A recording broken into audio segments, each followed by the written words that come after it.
आज का वीडियो है जो आप देख के समझ के हैं कि किसके ऊपर है। तो ये आप कितना लोग को पता हुआ है कौन है, और नहीं जानते तो हम बता रहे कौन है। तो हम सभी का दिलों का धड़कन संजय धड़कन का भाई छोटा भाई संजय धड़कन इनका नाम है। और इनका भी गाना एक वायरल हुआ था, एक क्या बहुत गाना भी वायरल हुए हैं। जो अभी फ़िलहाल में वायरल जो हुए हैं वो गाना है, क्या गाना का टाइटल था, हाँ, निषाद जी के बेटा।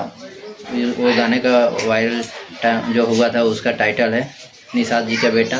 तो वही गाना है। तो अभी गाना जो लाए हुए हैं जो मिलन अभी अधूरा बा, एक गाने का टाइटल है जो अभी देख रहे हैं आप, मिलन अभी अधूरा बा। एक गाना बहुत बढ़िया, बहुत मज़ा आएगा सुनने में। बहुत बढ़िया ऑर्केस्ट्रा में डीजे में बजाने वाला सॉन्ग है, बहुत मज़ा आएगा सॉन्ग सुनने में। तो कहाँ आया है और किस चैनल पे है तो हम बता रहे हैं। तो ये रिलीज हो गया है, आ गया है, और मैं बता रहा हूँ किस चैनल पे है। पहले आप सब चैनल पे नए हैं तो चैनल को सब्सक्राइब कीजिए, और जाइए, इस डिस्क्रिप्शन में लिंक दिया हुआ है तो आप जाके सुनिए। और आया हुआ है संजय धड़कन एंटरटेनमेंट पे, भैया का खुद के चैनल पे आया हुआ है।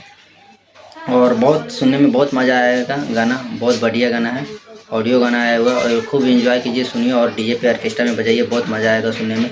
मिलते हैं न्यू वीडियो में न्यू अपडेट के साथ में, तब बाय बाय।